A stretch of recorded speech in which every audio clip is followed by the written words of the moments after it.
I'm Robin Carey. I'm CEO of Social Media Today, and it's my great pleasure to welcome Rick Dragon, one of our star bloggers, author of Social Marketology, and head of Dragon Search, a boutique social media consulting firm based here in New York. Rick and I are going to be talking about the Social Shakeup, which is our conference taking place in Atlanta in September. Rick's one of our speakers and is also conducting a workshop on Sunday, which is terrific. So, Rick, let's get started by, you're doing some very forward thinking around the future of marketing. But I think it might be interesting for our audience to talk about what the future marketer is going to look like and what will be his or her skill set in the future. Sure. Well, it's interesting. If you'd asked us to predict what the future marketer would look like 15 years ago, we probably would have been really wrong, right? So all things being equal, I will probably be really wrong as well. But we are seeing some interesting indicators that certain things are going to create more success than others.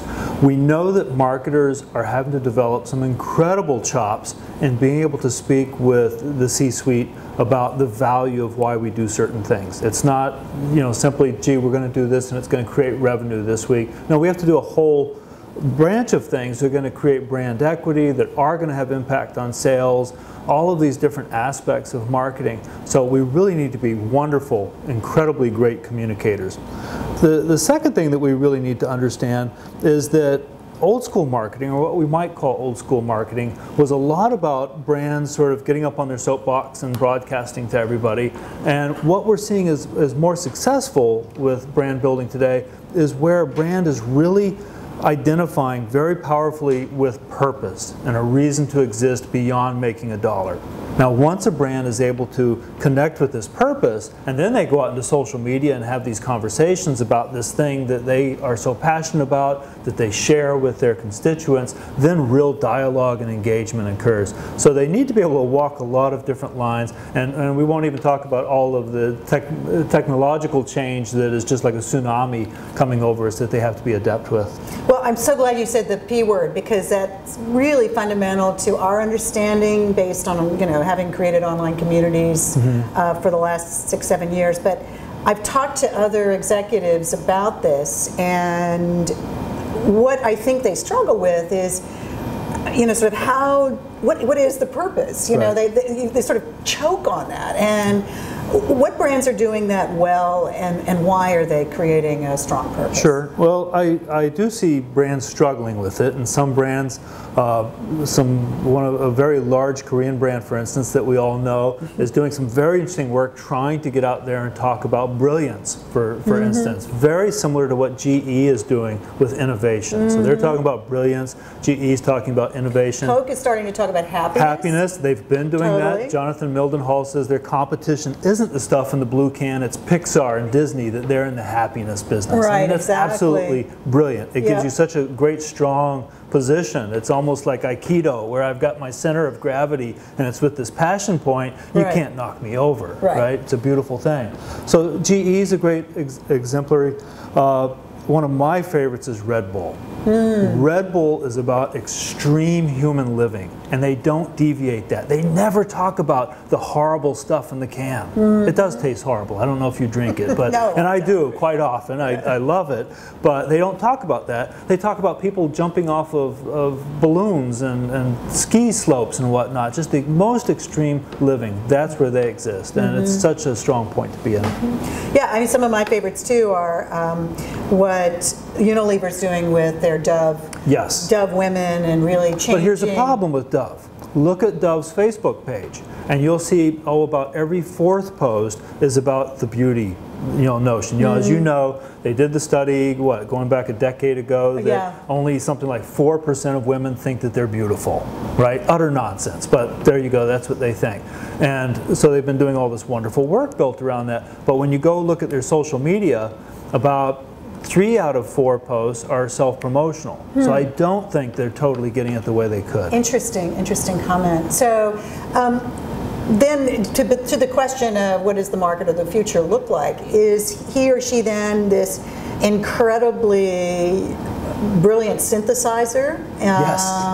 Okay. Polymath, a Renaissance person. Yes, they have to be all of that. Okay. Yeah. But then there's also the cultural aspect. You know, how do you move a gazillion employee revenue corporation to understand the implications of purpose, right? Isn't that, right. That's really challenging. Well, which is one of the interesting things about the literature of marketing that we see, modern business literature, that you'll see a big segment of that literature is based around what I call evangelism. And really wonderful books like Brian Solis's or Mitch Joel's are wonderful evangelism, and which is important for us as marketers, because when Mitch or Brian talk the talk, they're helping us craft better communications to that C-suite that we need. So we really need to also be evangelists.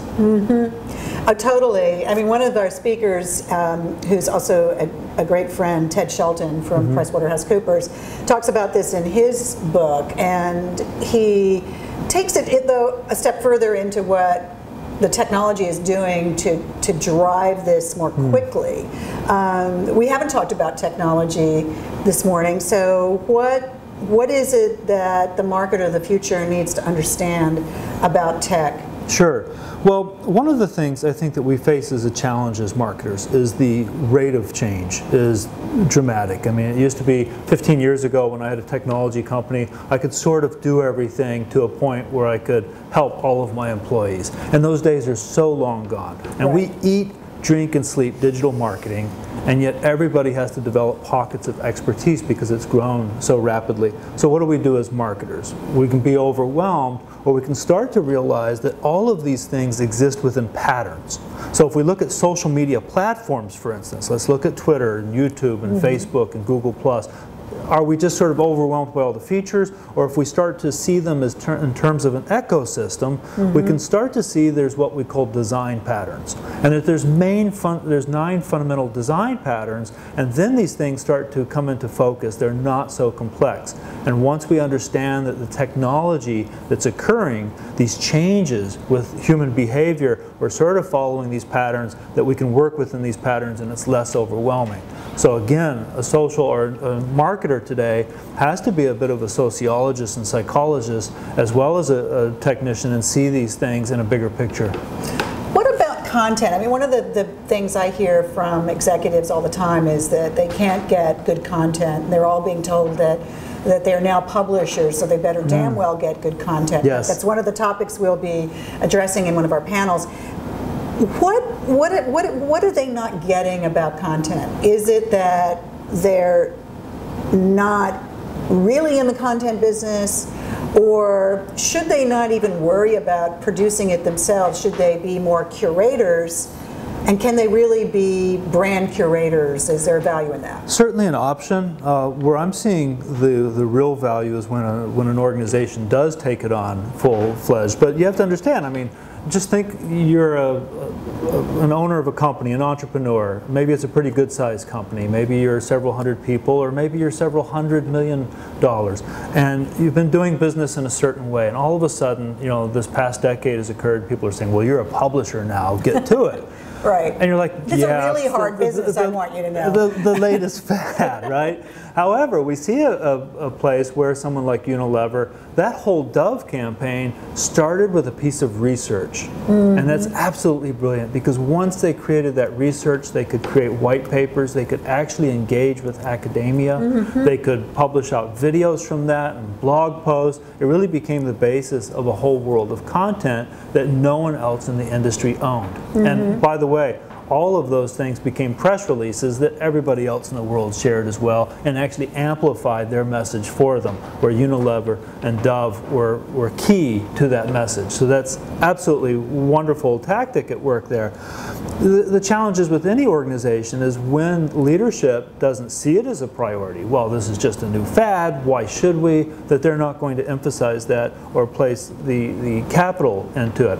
One of the problems I see there in overall business planning planning is the idea that marketing needs to be directly tied to revenue in a one-to-one, a very strong corollary.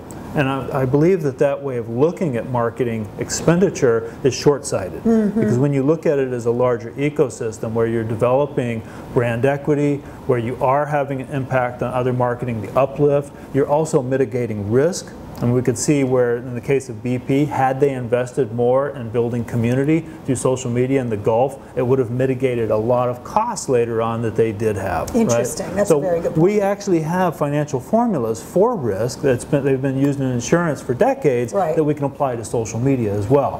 One of the people I can't wait for you to meet at the conference is Wes Nichols, who is the CEO of MarketShare, and has some really terrific models about the efficacy of digital ad spend. And that's one of the things that's so fascinating about the time that we're living in, is that because this stuff is so easily measured from both an expense as well as an efficacy standpoint, you can run but you can't hide. Right. You know what works, and so you can really make sure that your mix is appropriate to what actually works.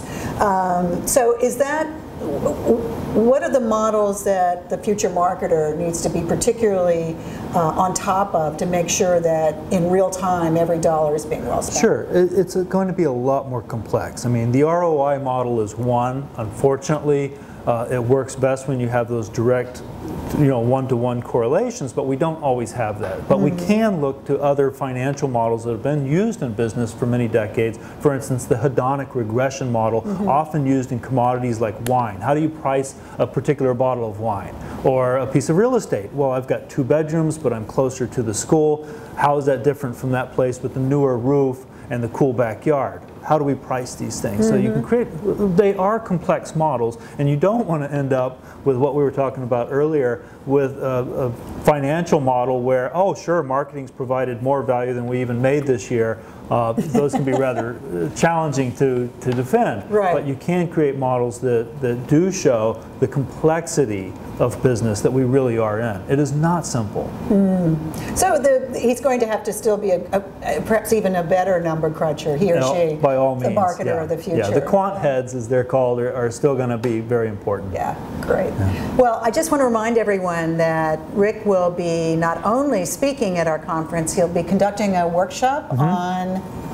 So the workshop based on my book, Social Marketology, is about creating social media marketing strategy.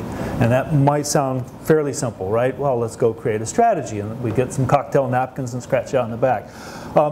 We've created a framework. Our background is very process improvement oriented. I came out of the application development world, so that was our first impulse, was how do we create a framework? Our framework is looking at the entire ecosystem, or the total system of social marketing in the enterprise. So we look at things like brand voice, right? Brand voice is a concept that came out of the 60s, but it's even more critical today with one-on-one engagement, that we really need to have that defined. We can do something called micro-segmentation. This is where you're really diving in to your audience in a very granular way, much more than we could 20 years ago, at least with in a way that's going to make a difference. So there's these different components that we pull them together, and we can actually map out how we're ultimately going to behave in Twitter and Facebook and Google+, and what we're going to get out of those things that we can measure on a weekly or monthly basis to ensure that we're doing a good job. That sounds like a great experience. So thanks for agreeing to speak, joining us in Atlanta, and also for your workshop. It just sounds terrific. So please join us in September. Social Shakeup, Rick Dragon and dozens of other speakers. We're going to be looking at how social is shaking up your business today. Thanks very much, Rick. Thank you.